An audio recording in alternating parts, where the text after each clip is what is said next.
Berbahagialah mereka yang tidak melihat namun percaya. Saudara-saudari terkasih dalam Tuhan Yesus Kristus, Thomas ini nama orang, bukan maksudnya tokoh masyarakat. Thomas alias Didymus, artinya anak kembar. Satu dari ke-12 murid Yesus. Dia dikenal sebagai murid yang cerdas, punya otak cemerlang, pikirannya juga tajam. Karena itu dia tidak mempercayai Yesus,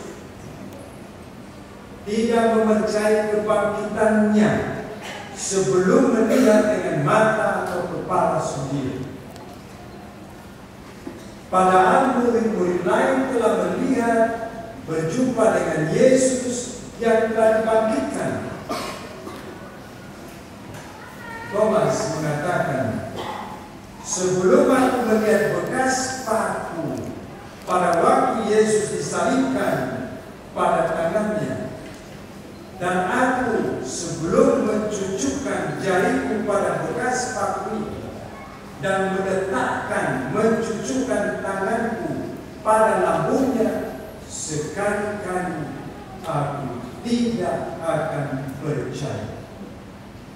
Orang yang keyakinan dirinya kuat, mungkin karena cerdas, ada juga unsur sombong dalam dirinya, ya, selalu perlu bukti.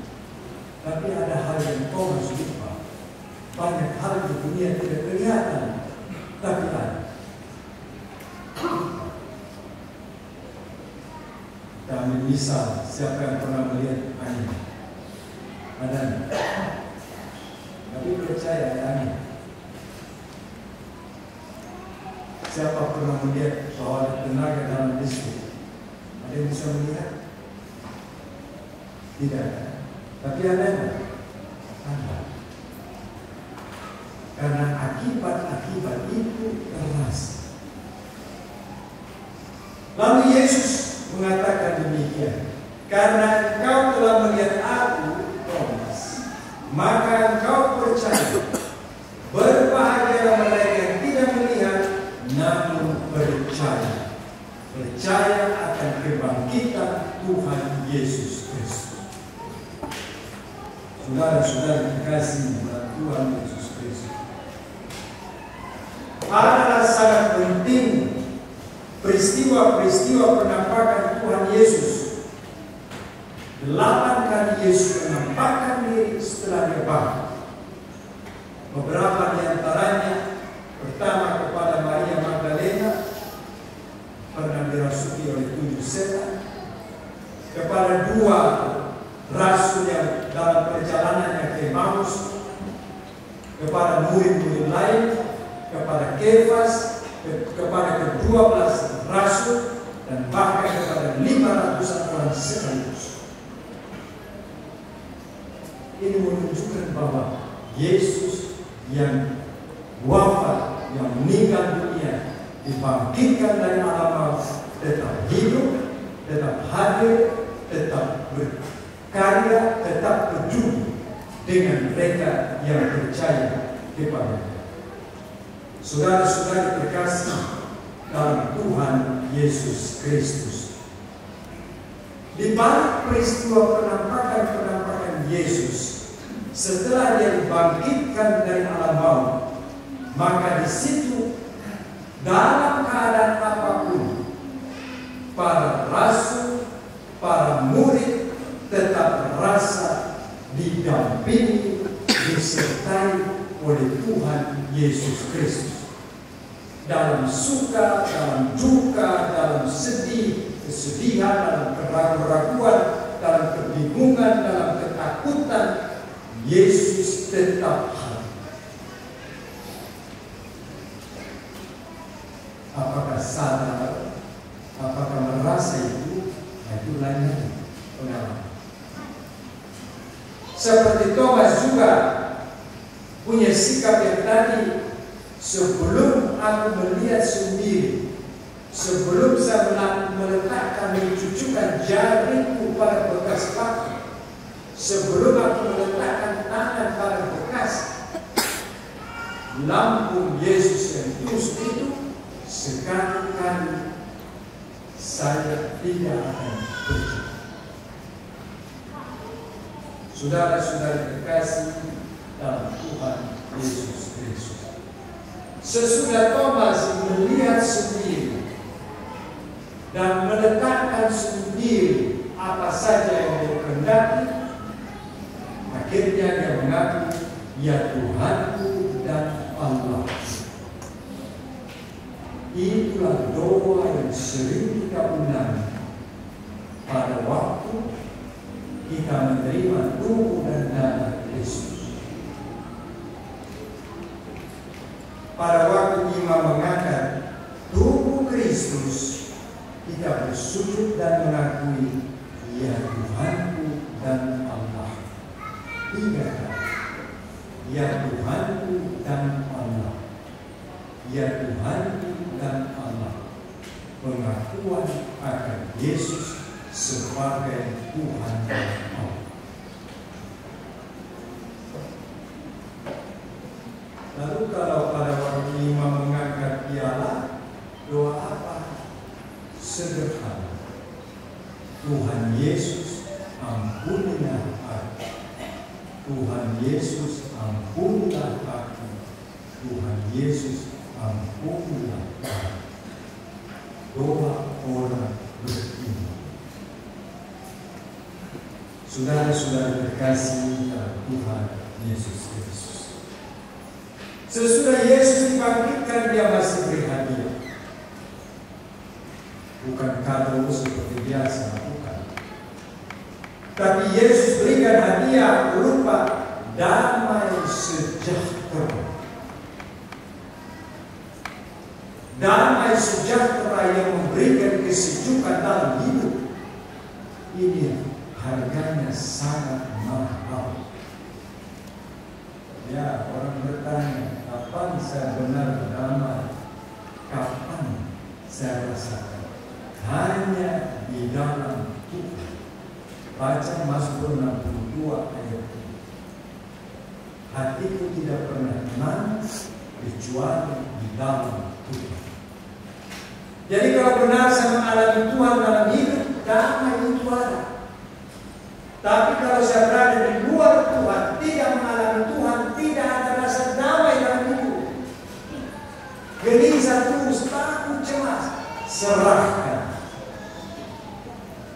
Perkara sebesar apa? Masa Tuhan bisa ciptakan langit dan bumi? Masalah yang kita hadapi di dunia ini tidak bisa diatasinya. Dan terlalu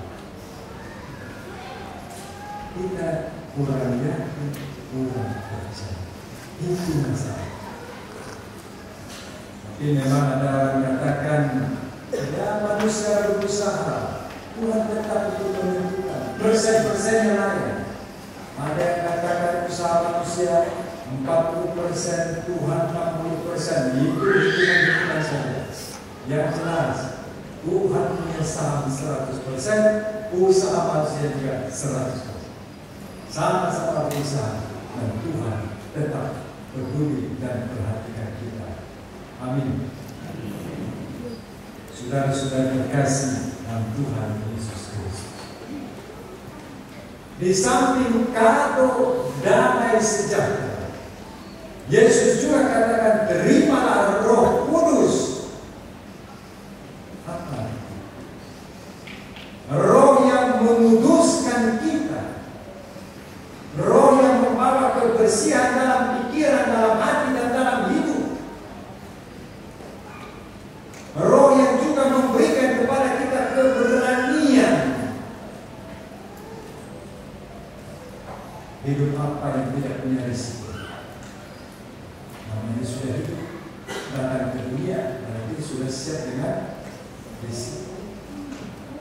Anak waktu dilahirkan biasanya menangis ya. Kalau tidak menangis, maka dikutip-kutip, dipukul-pukul, maka menangis supaya katanya keluar suara. Kata ke dunia sudah menangis. Nanti pulang, umumnya juga menangis juga, karena kan itu mata terrakitkan dan tidak bisa melihat apa-apa kecuali tertutup oleh tanah kalau kubur atau dimakan oleh api kalau itu dibakar.